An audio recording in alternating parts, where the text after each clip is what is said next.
Hey, welcome back to Mixing Up Success. I'm Dani, and this is the third and final episode in our series on what actually holds bakers back. We started with fear that keeps you from starting at all. Then we talked about pricing, the guessing, the overwhelm, and why there's no easy button, only a formula and the work of actually doing it. Today, we're talking about something that trips up bakers who've already gotten past those first two hurdles. You've started, you know your numbers. Now the question becomes, where do you actually spend your time?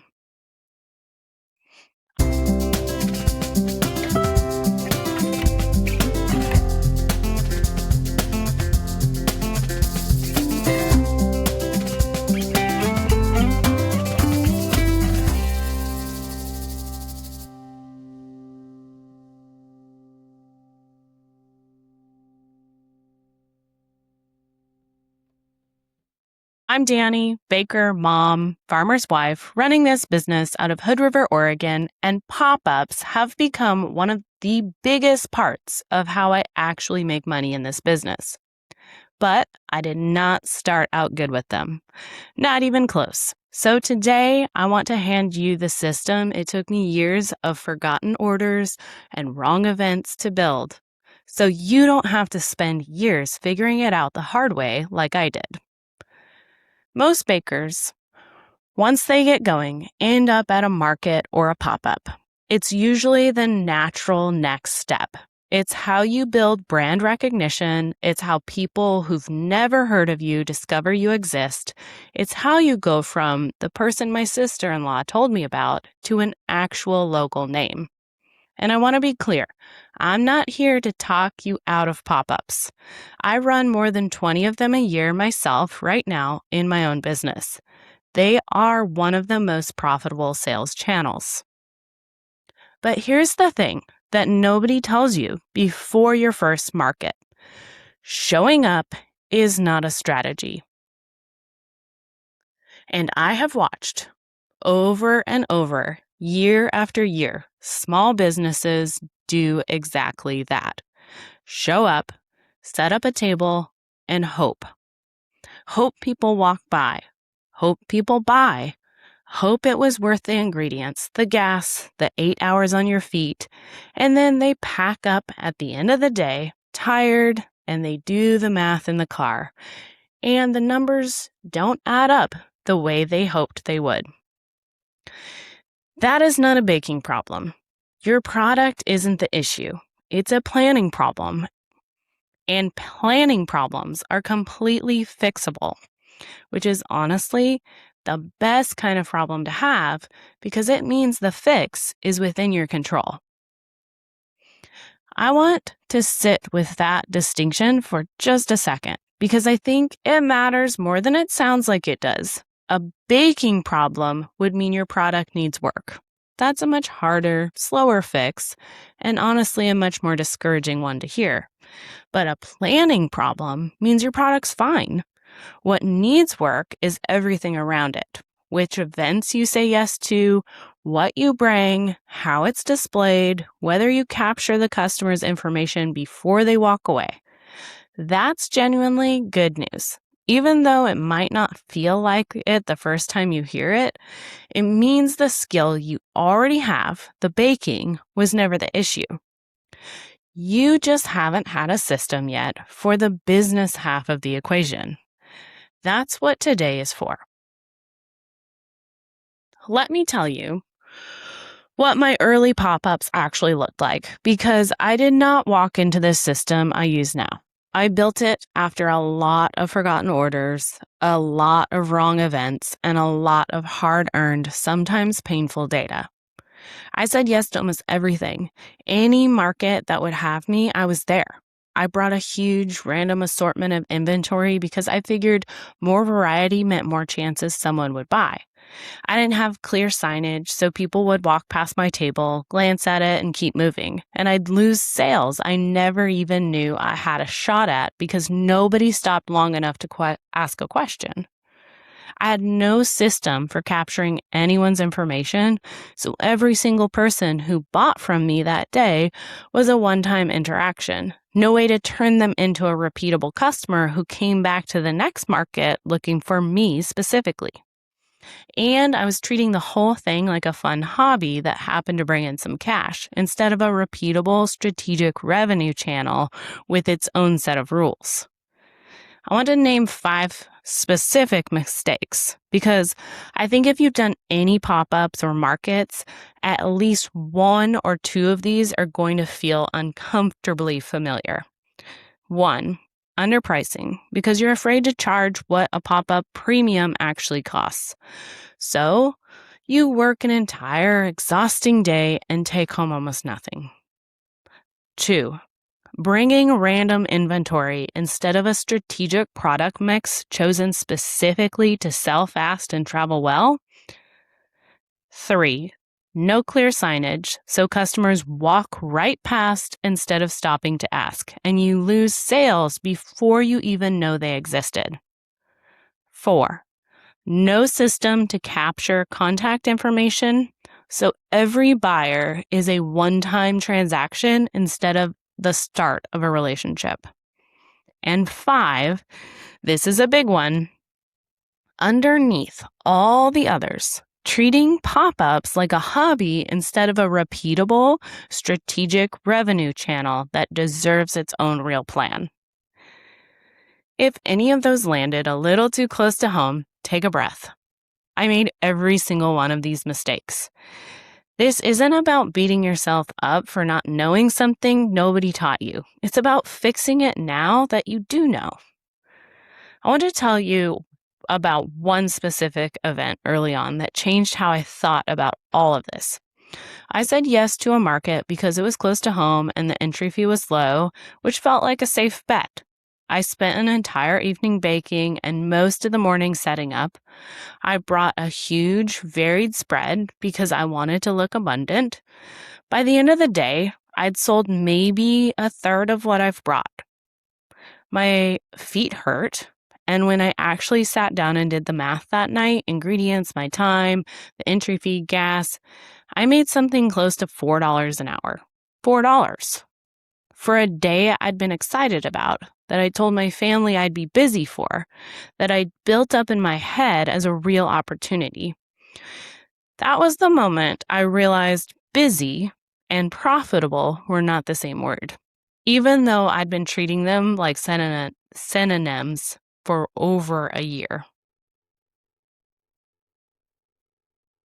So let's talk about how you actually know where to spend your time, because that's the real question underneath all of this. Not, should I do pop-ups? The real question is, which opportunities are actually worth saying yes to? And how do you know before you commit, not after you've already packed up the car and driven home?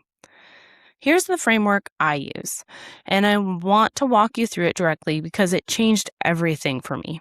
I call it the 3 to 5 equation rule. Before I say yes to any event, I run the numbers in advance on what the event needs to bring in for it to actually be worth my time. Not just worth break even, but worth it, accounting for my time, my ingredients, my prep, my setup, and tear down. And I set a threshold. I need this event to bring in somewhere between 3 and 5 times what a typical average sales day would bring me, given the effort involved. If an event can't reasonably hit that bar based on what I know about it, the foot traffic, the entry fee, past year's data, if I have it, the type of crowd, I say no, not out of fear, out of strategy. This single shift is what separates busy from profitable. Busy is saying yes to everything and hoping it works out. Profitable is being selective on purpose based on real numbers instead of a vague feeling that any exposure is good exposure. It is not. Exposure that costs you a full weekend and doesn't come close to covering your time is not good exposure. It's an expensive lesson, and you don't need to keep learning it over and over the way I did. I know saying no feels uncomfortable, especially early on, when every opportunity feels like it might be the one that changes everything. But here's the reframe that helped me say no with actual confidence instead of guilt. Every yes to a low return event is a yes you're taking away from a better one. You only have so many weekends, so much energy, so much oven capacity. Saying yes to a market that can't hit your 3 to 5 times threshold doesn't cost you that weekend. It costs you the weekend you could have spent on a better opportunity, or honestly, resting so you don't burn out before your best event happens. Saying no isn't playing small. It's protecting the time you need for what actually works. The second piece of this, and this is the tool that actually made the evaluation rule possible, is what I call my annual production log. This is the single most valuable tool in how I plan every single pop-up now. It's where I track every event I do year over year, what I bought, what I sold, what didn't, what the actual profit was once everything was accounted for, what the crowd was like, what worked and what flopped. Because here's the thing that about running the same handful of markets year after year. The data compounds. My production log from 3 years ago tells me exactly what to expect from a given market this year, which means I'm not guessing anymore. I'm planning off of real history. If you're just getting started and you don't have years of data yet, that's completely fine. You start building it now from your very first event, and by your third or fourth pop-up, you'll already have real information instead of a gut feeling to work from. Every single event, whether it goes great or goes sideways, becomes data that makes the next one smarter. Here's what actually goes in the log, so you can start one today if you don't have one yet. The name of the event and date, what it costs to be there, entry fee, ingredients, packing, your estimated hours, what you brought, itemized, what actually sold, itemized, your total revenue, your true profit once you subtract everything out, and a few notes on the crowd. Was it families? Was it a lunch crowd? Was it slow until 3 and then busy? Whatever you noticed. That's it. It sounds simple because it is simple. The power isn't in the complexity of tracking. It's in doing it consistently every single time, so that a year from now, you're not guessing whether the fall market is worth it. You're looking at 3 years of your own data and knowing. Now, let's talk about what you actually bring, because this is where the random inventory mistake lives, and it's an easy one to fix once you know the criteria. I plan my pop-up menu strategically, not based on what I feel like making that week, but against a specific set of criteria. Does this item travel well without falling apart or melting in a hot car? Does it sell fast? Meaning, can someone decide to buy it in about 10 seconds of looking at it without needing a long explanation? Does it photograph well sitting on a table from a few feet away? Because that visual pull is what stops someone walking by. Does it hold up sitting out for hours without needing refrigeration or careful handling? And does it stack profit? Meaning, is this something I can price at a real premium because of the format, not something that only makes sense as a custom made-to-order item? Let me walk you through those criteria one more time, a little slower, because I think they're worth writing down. Travels well, sells fast, meaning quick, easy decision for someone walking by. Photographs well from a few feet away on a table. holds up for hours without special handling, stacks profit at a real premium, and fits the vibe of that specific event, a criteria I didn't mention yet, but it matters. A quiet neighborhood market and a big downtown festival do not want the same menu necessarily, even from the same baker. Run every item you're considering bringing through those 6 filters before it goes on to your production list. And you'll end up with a tighter, smarter menu than the bring a little of everything approach most of us start with. Let's talk about signage for a second too, because it's such a small fix with such an outsized impact. Most bakers' signage tells you what something is. Good pop-up signage tells you what it is, what it costs, and why you'd want it, all in about 2 seconds of glancing, because that's genuinely all the attention you get from someone walking by. If someone has to stop, pick something up, turn it over, and ask the price, you have already lost a huge percentage of the people who would have bought if the answer had just been sitting right in front of them.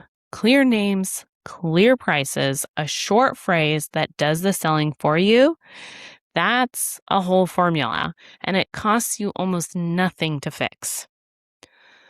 I want to circle back to email capture for a second too, because it's the piece that turns a single good day into a repeatable business. Every single pop-up should end with more names on a list than it started with. A simple sign-up sheet, a QR code on your signage, whatever is easiest for you to manage. The point is that the person who bought from you today shouldn't disappear into the crowd the moment they walk away. They should hear from you again before your next event. So showing up next time isn't starting from zero. Which brings me to the piece that ties all of this together. Building success before you show up.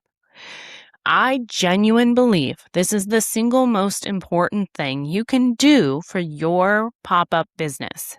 And I want to say it plainly because I think it gets overlooked constantly. Your success at a market is decided largely before you ever unfold your table.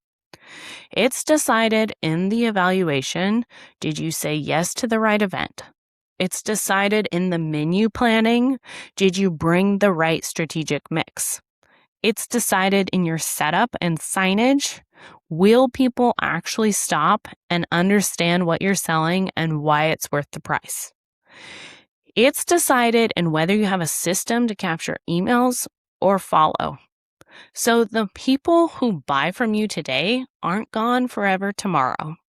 Time and time again, I watch small businesses skip all of that and just show up, set up a table, product displayed, and essentially hope that people will buy. And I understand why. It feels like the marketing part, the planning part, is separate from the real work of baking, but it's not separate. It is the work. When a business just shows up and hopes, they've forgotten to do their share of it, the strategic, unglamorous, planning in advance share, and it shows. It shows in a table people walk past. It shows an inventory that doesn't sell and gets tossed. It shows in a business owner packing up at the end of the day, exhausted, wondering if any of it was worth it. You can build success before you ever show up. That's the shift. Instead of showing up and hoping, you show up already knowing because you evaluated the opportunity against real numbers. You brought the right product mix on purpose. Your setup and signage are built to stop foot traffic, and you have a plan to turn today's buyers into next month's repeat customer. Busy does not equal profitable. Intentional does. I think this is actually the most helpful part of everything I've told you today. If you sit with it for just a second, it means your results at your next event aren't up to luck or whether the crowd happens to be in a buying mood. Some of that will always be true, of course. You can't control everything, but so much more of it than you probably even realize is within your control. Decided in days before the event, at your kitchen table, with a little planning. That's genuinely good news. It means you're not at the mercy of the market. You get to walk in already having done your share of the work. So here's where I want to invite you in. On September 10th, I'm running a live 1-hour training called the Profitable Pop-Up, 11 to noon Pacific. I'm going to show you the exact system I personally use to run more than 20 pop-up events a year, without the chaos, without the overbaking, and without the feeling of packing up, wondering if it was even worth it. We're going to cover the 3 to 5 times evaluation rule in depth so you can know before you commit whether an event is worth your time. I'll walk you through the annual production log, the actual tool I use to plan inventory and track profitability year over year. We'll go through strategic menu planning using 6 criteria I mentioned today. And I'm going to do a live planning demo, building out an actual pop-up plan in real time, from evaluating the opportunity all the way through the production schedule. So you can watch exactly how the pieces fit together, plus premium pricing without the guilt, and the exact equipment and setup blueprint I use to run smooth, professional, high-selling events without the last-minute scramble. And just like the other trainings in this series, at the end, you get me live to answer whatever's specific to your market, your product, your situation. You can find this at daniskitchenshop.com/profitable pop-up for all the details and to save your seat for the upcoming workshop. If you have ever packed up a table at the end of a long day and wondered whether it was actually worth it, this training is built to make sure the next one is. If you've got an event coming up on your calendar right now, even one you're not sure about, bring it to the training. We'll run it through the evaluation framework together live, and you'll walk away knowing whether it's actually worth your yes, which honestly might save you the cost of the workshop before you've even left the call. That wraps up this 3-part series. We started with what's actually holding you back, the fear underneath the fear. We moved into pricing and why there's no easy button, only a formula and the willingness to do the work. And today we closed with knowing where to spend your time and why building success happens before you ever show up. If you listen to all 3 episodes, I want you to know something. The fact that you're still here, still listening, still thinking about this, that's not nothing. That's the same thing that got me out of my kitchen in December of 2018. Curiosity held a little longer than the fear. Keep holding on to it. I'll see you in the next episode. This has been Mixing Up Success from Dani's Kitchen Shop. If this series helped you, I'd love if you'd subscribe, leave a review, or share it with a baker who needs to hear it.